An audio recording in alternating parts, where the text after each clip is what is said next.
disconnection from people, disconnection from nature, a general statement that unless you feel disconnected, depressed, alone, you're not going to fully understand how unbelievably serious this is.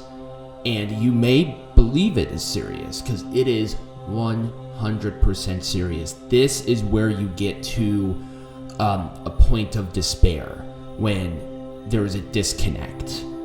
And what I've personally experienced, what as a peer counselor have seen in the past for 6-7 years, and being an eyewitness to this, seeing psychology majors and reading tons and tons of material, and it's more than just feeling alone. A disconnect is stopping, you don't care. Disconnect is a justification to not care, because then that's a threshold that you don't want to hit. It's a threshold that I have done personally, and that was the lowest part of my life. And if you feel that, I 100% understand, and it's okay. What we do when we disconnect is that we shut down and we try to take out emotion from everything. Joy of being in nature and around people, happiness, even sadness, even hatred. It's gone when you disconnect. And that's, I think, more dangerous than being sad. Because with being sad, you still have an emotion. When you disconnect, it's almost like empathy and everything else is totally thrown out the window. And there could be a lot of reasons for this. There are a lot of studies currently that are out on many psychology magazines and articles and whatever you can find, is that there have been a lot of digital connection but physical disconnection. And right now, it's a general consensus with COVID happening that being somewhat away from people actually could be a good thing, but there are people who've done this forever. I have. And being a cynic like I am, it's a choice for me. I don't disconnect from people for the majority of the day because I feel bad.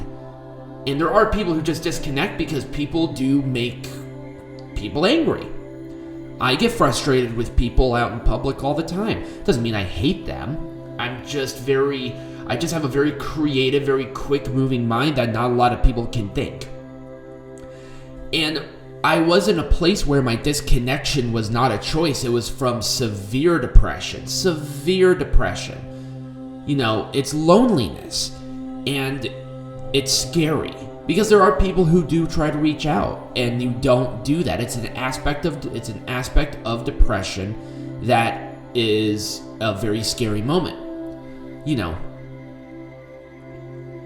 So how do I do this? And I really want to do a raw reaction to this, because this one really hits close to home for me. Because this is kind of when I talked to myself really and said, what are you doing? What kind of person is this? Why are you home alone on a Saturday when school is out and friends invited you out? Why? And I really thought about that. I really put that into my perspective of why.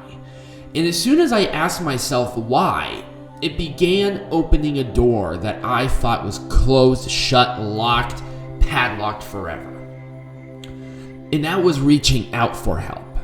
And that was getting the courage to do so, because I could not give myself a justification for shutting myself away again, for this disconnect, for the lack of any kind of emotion. And as soon as that clicked in my head, I just wailed. It was an energy explosion that just erupted from my body. And as soon as I got to a place where I could think clearly and understanding and really putting myself back into a headspace where I needed help, that's when I started to do what I needed to do.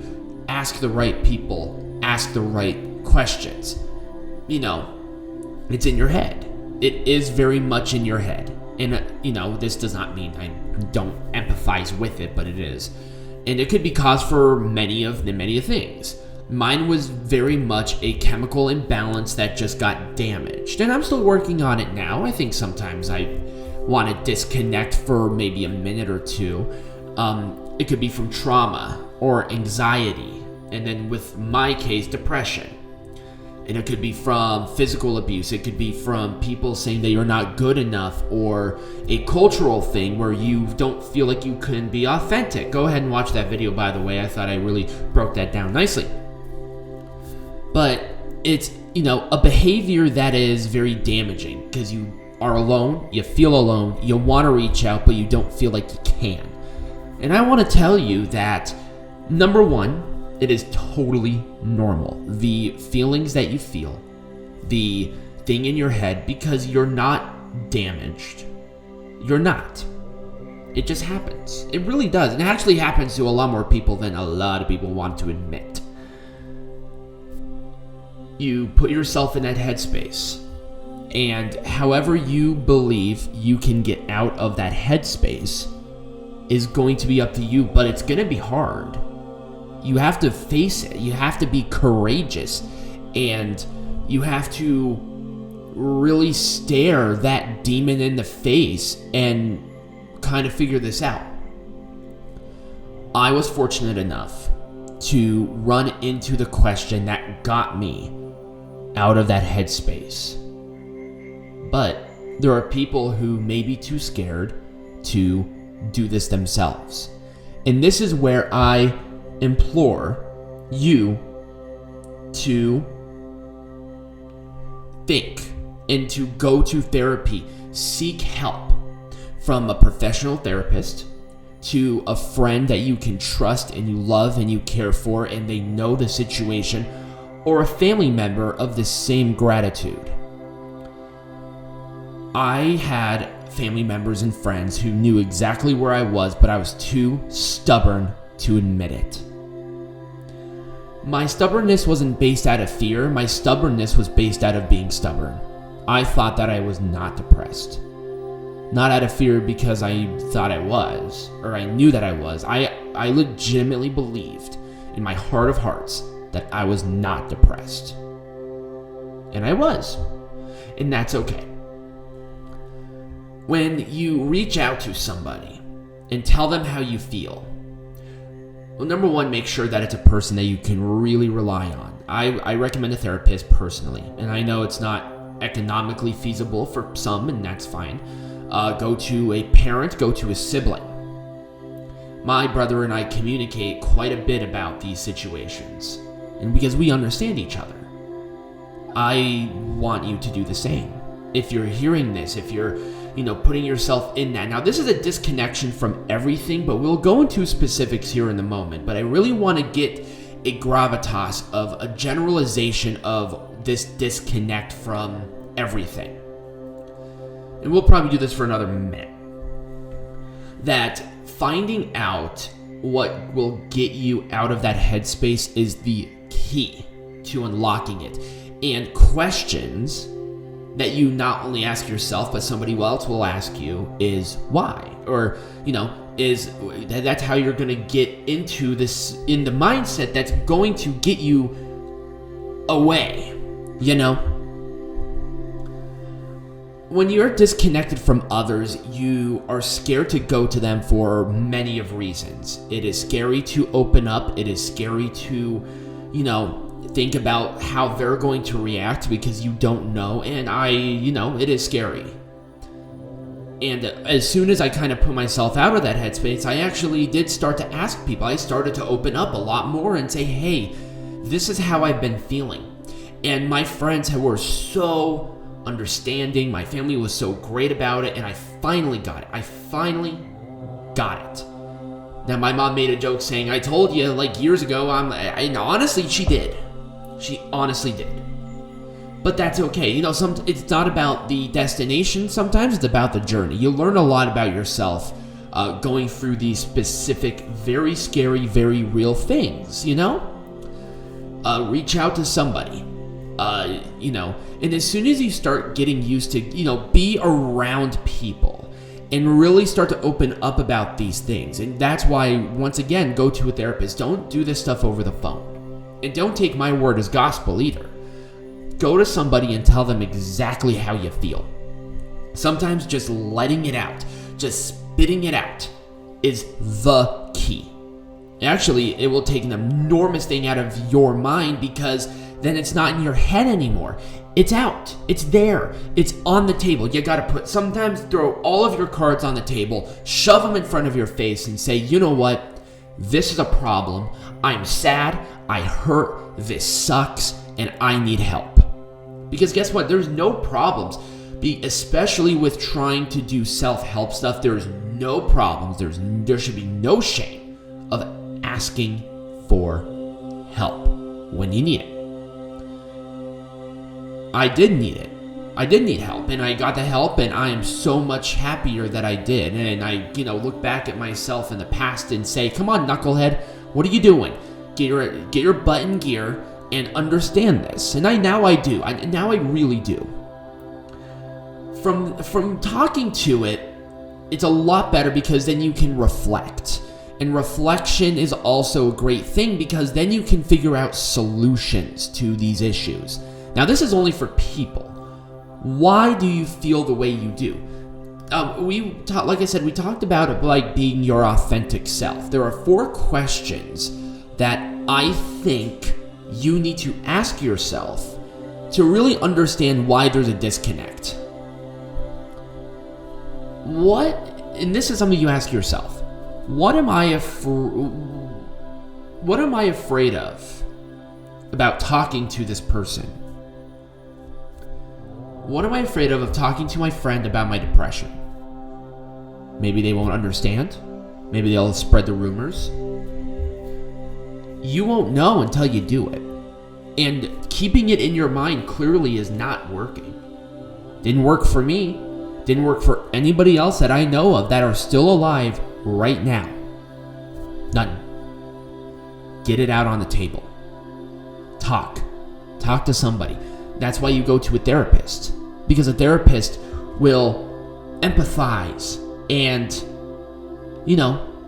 not be, they will empathize with you and they will help you guide your mind to the answer that might be the right thing for you. From that moment, you figure out what you were in the past. What was I in the past before my depression hit its peak? People called me a social butterfly. I could talk to anybody in any situation.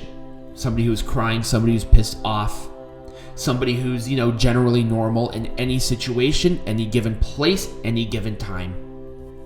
And I lost that at one point because I put in my mind, what am I afraid of? I was afraid of rejection because at that time I was, jumping from relationship to relationship and being rejected. It hurts. It still does. Not perfect. But, the worst thing they can do is say no. And I say, okay, swallow your pride, you move on. The second question is also really good.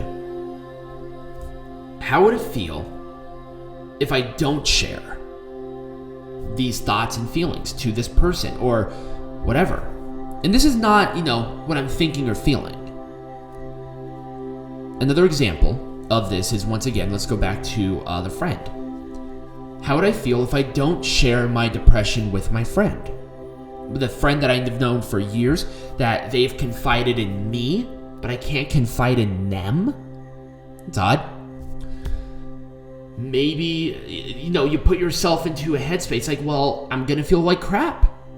That's where it is, because you're not doing it. Because that's your disconnect from others. It's what will happen and how will I feel. How will I feel asking that person out on a date that's away from me? Won't know if I don't do it. If I weren't afraid, what would I say to that person right now? How would you approach it? So we have a what, we have a how, will I feel, and how would I say it? And these are very important questions. And you don't know how they will react. We actually did talk about that earlier, about not knowing other people's reactions. And I think that it's more of that you can't control the emotion, you can't control their reaction, and sometimes letting that go, it's easier said than done, but that's what you gotta do. Let go of the control. A lot of the videos that I've been making in the past couple of days will intertwine, so be sure to watch them. And then, how will I share this? How would they react about this vulnerability? Will they not be my friend anymore? Will they actually not help me? That's where that is. When you think about these questions, it is scary, it's eye-opening, and it's real. And it's okay to be afraid of these things. But when you try to get out of depression, closing off and not saying anything is not going to help. Take it from me, somebody who's gotten to the place of thinking about suicide and self-harm. I have a lot of friends who have done both. There are a lot of friends that I can't talk to today because they did the act. They did the thing that's the scariest thing you can do. And you know what they didn't do? They didn't open up. They didn't talk. And guess what? It's okay to do so. It's okay to open up. It's okay to talk to somebody. Because not only will it help yourself, but it will help that disconnect from others. Because when you start getting into the habit of talking to somebody, it becomes easier and easier and easier. Now I can talk to everybody. Everybody. Again, and it's wonderful. Now let's go to nature. I know, Debbie Downer, but let's go to nature. Let's do some nature. This one's gonna be a lot easier. Because actually this one has a lot of health complications that could be a detriment to you. Not being out in the sun, shutting yourself into the space that you feel the most comfortable and away from nature. Because once again, nature is a sense of unknown. It's a sense of danger possibly. And you don't want to do that. You want to huddle up in your house, and because I did it too, trust me, my room was like my kingpin. My bed was my prison for a very long time. And what I would say to this, and this is what I did, I walked. It doesn't have to be far. It doesn't have to be any particular place. And it doesn't even have to be in nature at first. Walk around a city, or walk to the grocery store, or do something like that. Feel the sun. Feel the air. Smell the things. Take your time. Go to a patch of grass and feel the grass. Feel the energy. Look at the colors. And if you live near a field, why don't you go out there and just look and feel and be there, be in the present moment? Because when you're disconnected from nature, you disconnect from the moments. And for our very short time that we have here on Earth, doesn't every moment count? Does it? It did to me. I walk every day. I work out every day. And I try to take every opportunity that I can just to go outside and hang out, even if it's for 30 minutes. I go outside and read.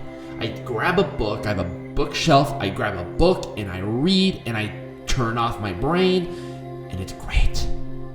It's awesome. It is such a nice little refresh, and then I'm ready to rock and roll for the rest of the day. And I do want to thank you for listening to this one. It was more of a free-form discussion on this video, but if you did enjoy it, remember to like this video, subscribe to the channel, and I hope you all have a wonderful rest of your day.